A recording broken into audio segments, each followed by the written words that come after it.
Hello, Brian here, aka Mac, and welcome. Today I would like to go through the latest Inside Star Citizen, which is talking all about jump points.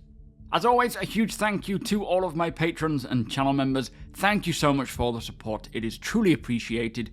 And before we begin, the TOBII Eye Tracker 5 is currently on sale at 15% off until the 5th of August. Using the link below will take you to that offer, plus it will provide my channel with a direct kickback, helping to support my work. So thank you so much in advance if you choose to do so. So this week's Inside Star Citizen was all about jump points and what they are like, what they involve, and what to expect for Alpha 4.0 and beyond. Now it kicked off with a brief explanation as to how the first jump point was discovered, which was a bit by accident when a cargo ship's quantum drive malfunctioned, causing the naturally occurring jump point to open up, pulling that ship inside, with that ship being discovered several years later, around 2271, which was when the astrophysicist and explorer Nick Croshaw learned that the leaking quantum engine was the cause of creating this rip in time-space to open, and solidified the knowledge to successfully replicate that time and time again. So a little bit of additional information there to the lore surrounding Nick Croshaw and the first discovery of the first jump point from the Sol system to the Croshaw system, and hopefully we will have a full article on this subject in the Galactopedia soon, just to help fill in the gaps. Now, as I'm sure most of you are aware, a jump point in Star Citizen is a means to how players can travel from one solar system to another, and the first jump point that we will see and navigate through will be connecting the Stanton system to the Pyro system. Now, they say that there are two different types of jump points, being permanent and transient. Now, permanent jump points are the ones that are the most stable, always available for players to travel through. They are well trafficked, they are well traveled routes, and most people will use them. These are generally larger and safer to travel through, and so often they have a lot of infrastructure built around them to support the amount of commerce seen. Now, they do mention that they made the decision to remove the circular gates that we have seen in previous concept images, as they felt it didn't match the reality of how these jump points work, with them being these naturally occurring sort of phenomena. Now, personally, I would certainly prefer to see jump points with gates, not necessarily all of them having gates, but some of them, as I did always love the way that it looked, and I thought the idea of having these varying gate styles for each jump point would be really cool when you go and visit them. But they have made their choice, and so be it. I do still hope, though, in the future that there is potential for jump point gates to come along, as it's such a shame not to have them. But that is just my opinion. Now, also, they have done away with the size restrictions for permanent jump points, meaning any size ship can pass through them. There is a difference of size grading for the transient jump points, which I will get to in a minute. But if you didn't know previously, the idea was that certain jump points allowed certain size ships through them. So some may allow all sizes, others only small, others only medium. And again, personally, I felt it was a shame to make this decision, as it was intended to be another facet in the navigating mechanic, so ensuring that the route you are plotting allows you to pass from system to system, sometimes requiring you to take maybe a lesser desired, more dangerous path due to the limitations of the jump point size. Now, I totally get that for the first jump point we have in the game, allowing any ship of any size to pass through, as the Stanton Pyro jump point, I believe, was only supposed to be a medium-sized ship, which would mean that no ship bigger than whatever is classed as medium would fit through. But I do hope in the future they may be able to address this again, as I feel like it can have an interesting impact on gameplay, but it does sound like that's the final decision. But, as I say, transient jump points are size restricted. Now, this is probably the most interesting part of the Inside Star Citizen regarding transient jump points, which are seen as more ethereal to that of the permanent ones, and these can be found all over a system, but firstly you would need to find them. So there is some cool exploration gameplay involved in that area, trying to find these jump points, these transient jump points. But once you found them, there is just no way of knowing where they will lead. Although it was said that these transient jump points are smaller access points to the main tunnel, being the permanent jump point tunnel, I presume is what they mean there. And these will clearly open up a lot of opportunities for ships of various sizes to sneak around. Now, by that, what I'm assuming is these transient jump points will connect to a main tunnel going to a certain system, but I don't know if it's determined exactly what system they will jump to, be that, I suppose, if you're in Stanton, Magda, or Terra, or Pyro, and you'll just enter it and see where you end up. We certainly need a bit more information about that specific aspect. Now, these transient jump points can also vary in usage, some only allowing a single jump, others being a little more permanent, but you can never tell how long the jump point will last. And these side routes are going to be a way to bypass the main permanent jump points, so great for criminals, pirates, smugglers, or even if you're just trying to escape an attack, they may help you get out of danger. Now, they did say that for Alpha 4.0, the first and only jump point will be the main permanent jump point, linking Stanton to Pyro and Pyro to Stanton. So it does sound like there will be no transient jump points in Alpha 4.0 upon its launch, likely coming later on. And so the whole jump point process will be, upon arriving at the jump point, you can make your way to the gateway station to get stocked up on supplies, as Pyro will not have as many readily available amenities as Stanton does. Plus, it'll take a little bit longer to travel around the Pyro system, as it is quite a bit larger than the Stanton system is as well. They specified picking up ammo, fuel, and fuses, or relays, which are part of the engineering gameplay. Whether those are specifically difficult to get hold of in Pyro or not, I don't know. Now, from there, you will make your way to the jump point, and as you get closer, you will start to see the whirlwind around it that the gravity well creates, and as you approach, you'll see the structures and signage guiding you closer, but also warning you of the dangers that lie ahead in the Pyro system. And I suspect that each of these different jump points for the different locations will differ depending on whether it's dangerous, UEE governed, lawless, and so on. Now, as you get closer and closer to the jump point, you'll begin to hear energy being emitted and sort of violent thunder clashes, which will build up the more you move towards it. Now, it was said that multiple players can take the jump point at the same time, and as these are the main traversal routes, you will likely encounter other players there waiting to travel through. Now, there is a lot of security infrastructure in the area as well, so if someone does decide to go rogue, they probably won't last long. Now, when you are ready to jump, you'll need to get closer to the jump point itself, but in order to do that, you will need to activate your jump point. Otherwise, the jump point will push you away. Now, to do this, you first need to contact the ATC, which each individual ship will need to do, and then the ATC will determine who will jump as a group based on your proximity to one another and the jump point. So basically, if you all contact the ATC around the same time, this can help to queue you all together, but make sure you are close enough to one another as well. And they did say that the ATC will show you how many places there are in that group, so you know who you're jumping with, but you can back out if you don't want to jump as a group and go a bit further back in the queue. Now, they say this is a temporary system to allow players to jump together, but in the future they will make it a lot more robust by allowing players to group together via the ATC without needing to all do it individually. So for a first iteration, it may be a bit of a pain to get it right, but it is intended to be streamlined in the future for the group jump process.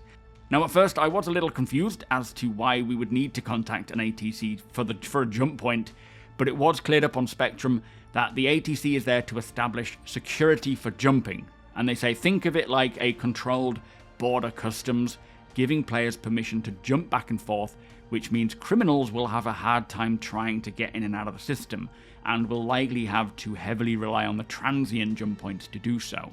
And this sort of security is achieved by jump point security jamming your jump drive until you have permission, at which point the drive is unjammed, and then you will no longer be pushed back by the jump point energy. And then you can tune to the jump, which I think is actually a pretty cool process and way of dealing with it all. Now, once you are within range, you then change to nav mode, and this will automatically change to the jump drive UI, which is a little different to the quantum drive UI, and this will let you know what the status is of your jump progress. It starts with tuning, but if you move away or deviate from that path, it will start to untune, requiring you to retune again, but also potentially losing your position in the jump queue.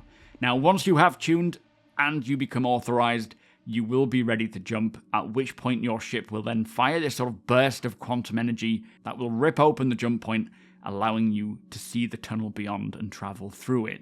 With this opening of the jump point being quite a big event with a lot of audio, a lot of visual effects, giving an impression that something major is happening. Now, it was also mentioned that your ship does not fire its weapons to open the wormhole. I think it's more that your jump drive will create this bubble around you and then launch a shot of energy into the anomaly that will cause it to open. There is no combat involved with jump points.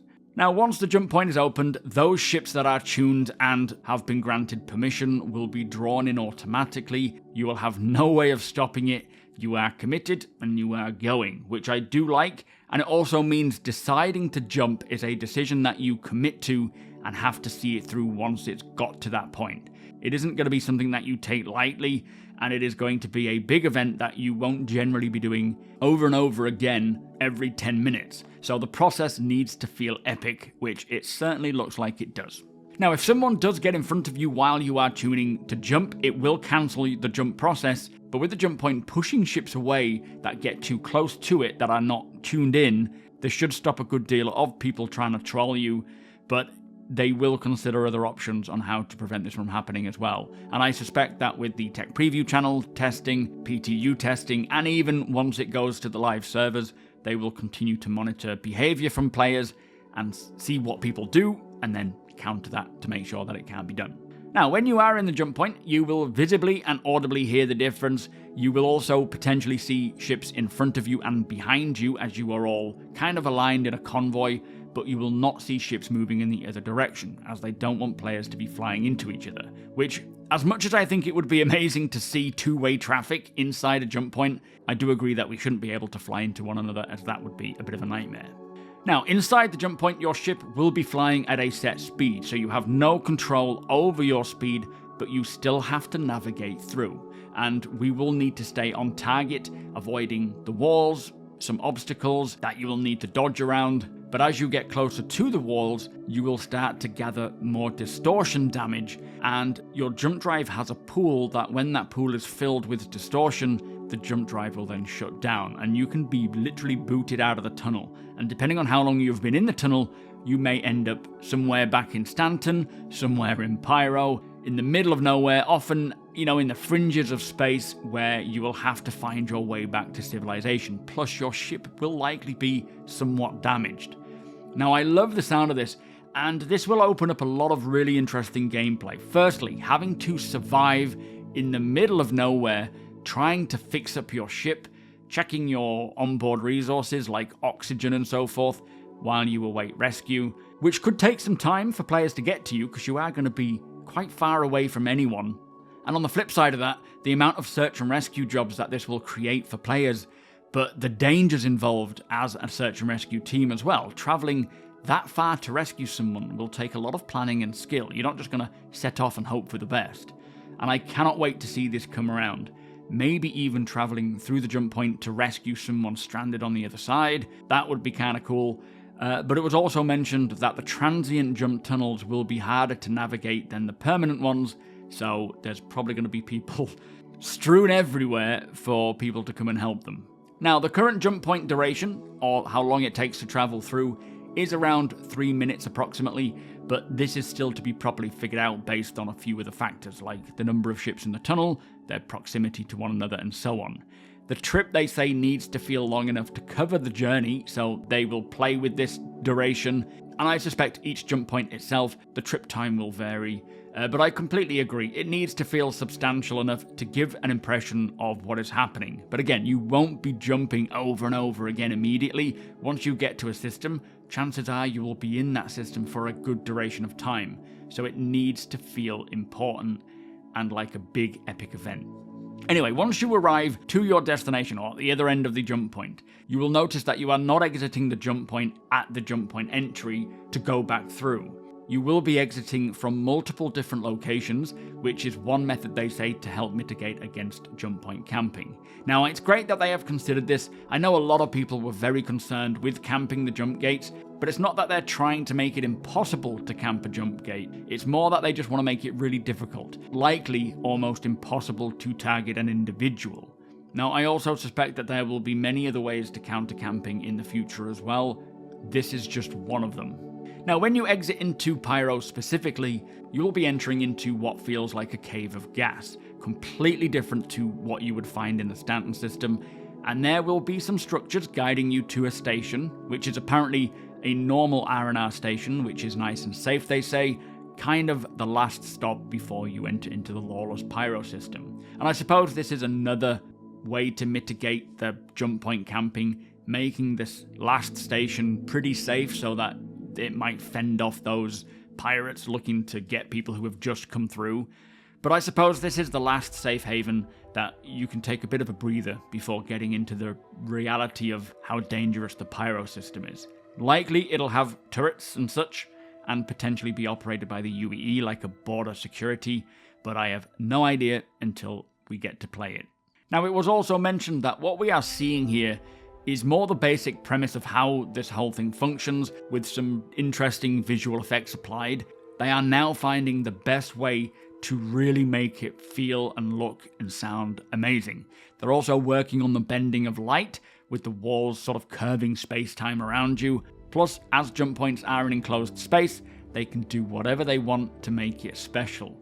Now, I personally cannot wait to see how this initial Stanton Pyro jump tunnel will look, sound, feel, the whole process of getting ready and going through. It is going to be quite epic, just doing this individually, doing it as a group, experiencing it for the first time. When all is said and done, it is going to be amazing. Right now they are dialing in the numbers, working out how many can jump at the same time, the distance between them, their speeds inside the tunnel, and so on, as there is a lot of variables involved, and they will have much more testing on the Tech Preview channel soon as well. So that was the latest information on jump points. They are becoming incredible, and they will continue to expand to look even more like the original concepts before they are finished. Plus, Jared did say that Alpha 4.0 is scheduled in just a few months, not the end of the year, as they are targeting this to come along a bit sooner than that, and that is all he will say about it. So to me, this is pretty much screaming a CitizenCon release for Alpha 4.0, which definitely makes the most sense, but we will see. Either way, that was a great episode, and I can't wait to see more of how jump points will look and feel, and finally see Cloud Imperium achieve this incredible goal of server meshing and the new Pyro system. Big things are on their way, and I'm here for it all. Now, before we finish, courtesy of Cloud Imperium, we have a great game package to give away consisting of the Star Citizen game, an Aurora MR, an Argo MPUV tractor, and an Ursa Medevac, all with LTI. That is one game package, you get all of that, and all you have to do to be in with a chance of winning is firstly be a subscriber here on YouTube, and comment below letting me know what you are most excited for in Alpha 324. Now, I will be picking a winner in the next few days, and be in touch with that winner.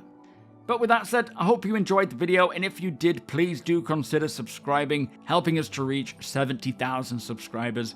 Also, come and hang out over at twitch.tv/SuperMacBrother. You are all more than welcome over there. We will probably have another giveaway over there soon. I've got something else to give away. I can't remember what it is. It might be a Nomad game package. Hit the thumbs up if you don't mind. It does the channel a big favor, and tick that notification bell if you would like to be notified when my videos go live. Again, a huge thank you to my patrons and channel members. Thank you all so much for the support. Thank you for watching, and I'll see you in the next one.